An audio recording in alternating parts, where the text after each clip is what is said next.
Here's a full day of eating on Easter Sunday. Let's go.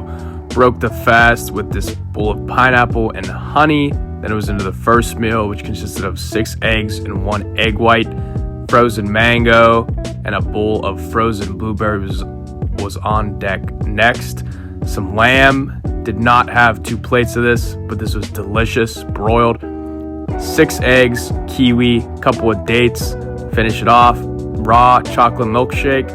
Then we had the ice cream bowl again. Only finished with 19,000 steps. Here are the macros. Thank you.